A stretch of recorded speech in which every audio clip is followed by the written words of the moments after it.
Baby, you guys know what time it is. We are back, of course, back at it again with a tricep video. Triceps, they hold a special place in my heart. But before we get started about the triceps, it's time to take off the pump cover. Taking this sucker off, as you guys already know, tucked in like a gentleman. I mean, I am on my game today. You guys know what I'm saying? Anyways, you guys are here for triceps, and triceps is what we will deliver. As you guys know, the way that I train to increase my muscle size, to lose fat, proper training, I believe is facilitated through supersetting. Not always, depends on what your goals are, but supersetting, I think for the vast majority of individuals would probably see a lot of incredible benefits. But it's how we superset that's going to make the world of a difference. You guys know a lot of people, when they think of supersets, they think of monkeys running around the gym hogging 85 different machines at once. That's not what we're here to do. A lot of the supersets I do are actually from the same exact machine because most gyms are completely busy. It's not realistic to go superset, chest presses with cable flies. It's a very difficult thing for most people to do, especially if you're working out at busy times. That's just not going to happen. So we gotta have to get creative a little bit. Am I saying I'm going to do that for you guys today? No, I'm in the dungeon, so I'm going to take full advantage of it. I have limited equipment. You do not. So, potato. We got to balance this sucker out. Anyways, today's video is going to be about the tricep, and as I mentioned, supersetting. But the way we superset is far different. You always want to, not always, shouldn't say that. If you guys have been here before, you guys know that I don't like using the word always. It's not my thing. But first end of the superset should be a compoundish movement, ideally, to move the needle for us. And then on the back end, more of an isolation exercise to take that muscle to complete failure. And we do the same exact muscle back to back. So we're going to do 2 tricep exercises. However, what I like to do is almost bias the same part of the tricep head if I can. Triceps are a little bit tricky because there's a lot of overlay. Like a dip machine, for example, they say dips touch all 3 parts. It's majority, to be honest with you, the medial head, then probably lateral, and then the long is probably the order in terms of like what it's actually moving the needle on. Skull crushers, pretty predominantly long head. Obviously, you're going to get some medial action. You get what I mean? There's a lot of crossover, especially amongst triceps, just because of how it moves biomechanically. So today, I'm going to show you guys a beauty of a superset. Probably one of my favorites. And actually, it's an exercise that I have not been doing for very long, but I've seen incredible gains with, and I don't see very many people doing them. And it's so interesting because this exercise that I'll show you on the front end, right? We'll do it as the first one. On the front end, I love the superset because it really does strengthen the hell out of your triceps. And that's what I mean by compound. Like, you want to focus on the weight you're also pushing or pulling depending on the exercise, but it has to be done with quality reps. You do not sacrifice that for anything, especially when it comes into the superset portion, because the way I lift is very different. First part of my lift, I always do strength work, which is just predominantly strength. How do I get this weight up? 3 to 6 times. Then on the phase 2 is what I like to call it. The phase 2 part of the lift is muscle growth. I like doing it that way because strength should be taken advantage of when your central nervous system is ready to fire. And when it's ready to fire is the moment you walk inside the gym. Basically, everything after then, including your gas tank, starts to get depleted. And muscle growth is relatively straightforward, especially when you do it in the way that I'm going to show you. You're welcome. But all it is superset on the front end, superset on the back end, ideally the same exact portion of the muscle you're hitting. Not just the same muscle, the same portion of the muscle. So without further ado, let's just get into it. You guys are here for bigger triceps. And if that's what you're going to ask for, that's what I'm going to deliver. Let's get into it. Ready, set, go. Let's get into it. We're going to hit some JM presses. Yep, you heard it. A lot of people do JM presses possibly with, I don't know, man. Like sometimes they'll do, with the dumbbells, which is fine. I just find that with the barbell, it just does exactly what I want it to. And it's just because it's very, very difficult. And there's so many ways of doing these from what I've seen. But I've been playing out with a few different variations. And this one is my favorite. Where I kind of go to my chin. And then I press up. Jesus, dude. And you can feel it even along your elbow in a good way. A lot of people say they get elbow pain. That's not elbow pain. Two things. Number one, you're probably going too heavy.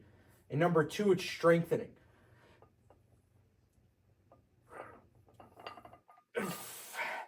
And notice my elbows stay locked in.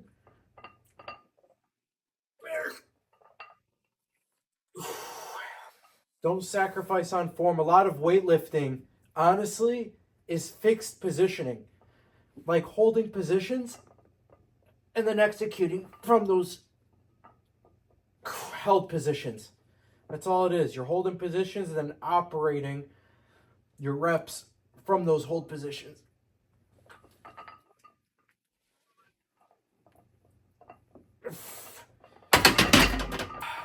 And it's tough to take those to complete failure, obviously, because I don't want to die under the bar. But I'll show you the superset. All right. And because I have to get creative here, we're going to hit pushdowns, but with a band.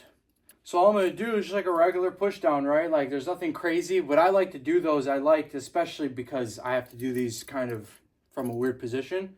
I want to keep my elbows locked in, and I like to break the band early and extend as far as possible. But this isolation exercise, although not very heavy for me, is perfect to put on the back end. Why? Because it's light. And I just smash JM presses. That's the beauty of this framework, is it's so damn flexible. It doesn't require certain machineries to get it done. It's a framework, and it's a framework that's airtight.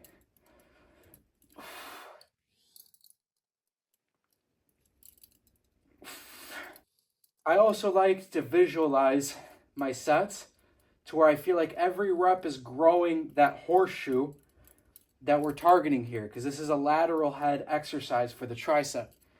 You like that anatomy? Come on, man.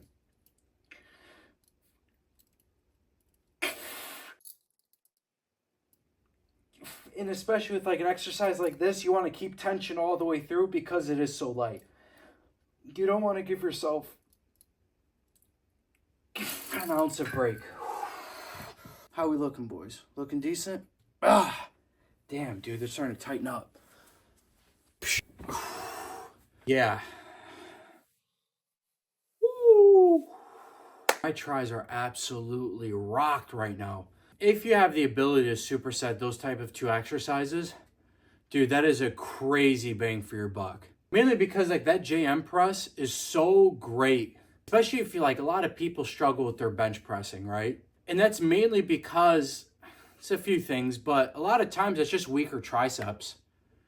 You know what I mean? Like some people have, like my problem is I had too strong of triceps in terms of like my triceps like to take over on bench, which is why my chest was always pretty garbage, especially just genetically. But one of those things where when you start setting up your workouts in this way, no matter what, you are targeting the hell out of the muscles, targeted stress. And it's done with intention. Like even when I'm doing like a lot of these exercises, you'll be surprised, like especially with that JM press, there's so much happening on the eccentric portion to where as long as I get my eccentric right, basically on the way down, fancy term, it almost sets up this part. Like a lot of people like, I can't feel it the way I want to. Because every rep, there's two parts, depending on what you're doing, but there's the concentric, which is like the actual rep itself. And then there is the backwards portion, which is the reverse, which is the eccentric. Right? So it's two ways, like especially the jam press on the way down, eccentric, explode, concentric. The best way to dial in your form is on the way down. It is a lot easier to figure out your form on the way down versus trying to get it right on the way up. Because if you do it correctly, on the way down actually sets up your rep to be perfect. And it's kind of like a kind of crazy when you think about it, but that's all life is in terms of like being successful at anything, even a rep. Is just setting it up properly. You get what I mean? Like you're setting yourself up to where you're not even thinking about how should I press. You just understand elbows tight in, get them back. I should be feeling this, you're feeling this, boom, bop. And your job is to explode off of that. Now in the beginning, you're still learning, it takes time, but that's the place you want to get to eventually. Tricep training is relatively straightforward. Obviously the way I'm doing this is a little bit different because most people do not superset in this way, but I find that it's just stupid effective, stupid efficient. I'm not trying to be in the gym for 8 hours. I don't want to be. This is coming from a guy who's been doing 2 days for the last few months, right? My point is, like, every single one of my training programs, like, I go in, I do what I need to do, and I get out. Because the easier it is to walk into a workout, the less time there's procrastinating. And, like, we all know that feeling. If you have grueling workouts, like mine have been absolutely just grueling. But there's that thing where it's like, fuck, man, like, all right, I'm going to give another 15. Hopefully something changes in my biochemistry to where I actually give a shit about going. You know, like, you almost want to limit that as much as possible. And I find when you work out in this way, although it's kind of excruciating, it's so fast, it's high pace, it's actually enjoyable. It's the type of thing where you walk out and you feel really good afterwards. You know what I mean? And you're doing it in a way that's actually smart. You're not breaking down your body. You should not be feeling any sort of way where it's like, I feel like I'm going to get injured. You have to instill things correctly. That's why I like exercises like that. Those are great. Like I was talking about even during the video, your elbows. Like a lot of people have bad elbow pain, and so like they abstain from any sort of skull crusher variation or anything that's kind of extension. A lot of times that pain's a weakness. You know what I mean? Like a lot of times people are like, I have a injured wrist or whatever. Like your weak wrist is the issue. Strengthen. Like 99% of rehab is strengthening correctly. If you're strengthening the muscle, you're probably not going to have, you know, the pains that you're having. A lot of those achy feelings, lower back pain, you have a weak lower back. You have inactivated glutes. You probably have very, very weak hamstrings. There's always basically a workaround. It's not a workaround. It's actually getting down to the root cause, which is like, you just need to be a bit stronger. That's it. And that's when I start doing exercise like this. You stack them up in this way. Dude, the game is yours. And you're going to be far better shape than everybody else. Like, I'm not kidding. Everyone that has worked out in this way, instilling this type of supersets that are this dialed in, every single time, dude, you look fantastic. I've never seen you in this shape in my life. And it's the coolest thing to hear when people tell me this stuff. But I'm not slightly surprised, because it's like, you don't have to have a study cooperating with what I'm saying. Like, common sense will tell you, like, yeah, that's probably going to work. And in the beginning, guess how many sets you need? 1 or 2, because your body ain't used to it. You're overwhelming the hell out of your muscles to where in the beginning, you're going to be in and out of the gym and getting better gains you ever have, because the game has always been quality. You do quantity in the front end. That way you learn what quality is. And then your goal from there, at least the way I look at it, is more quality. And some people are like, well, dude, you have to give your body a rest. You have to do all this. I believe the human being is the most adaptable thing on the planet. I believe it'll adapt under any amount of stress. The question is how far do you want to go? That's it. You want to keep on going further, then we have to dial up the quality or dial up the quantity of the quality that you're doing.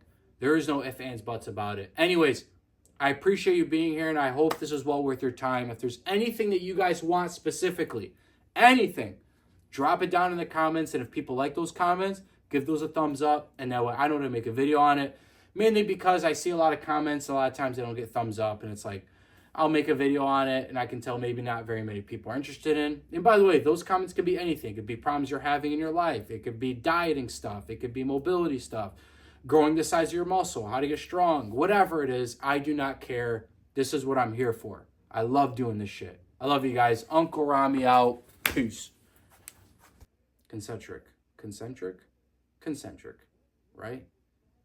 Just playing. Anyways, point is, before I got into, like, I'm not a, you guys, let me take a break here.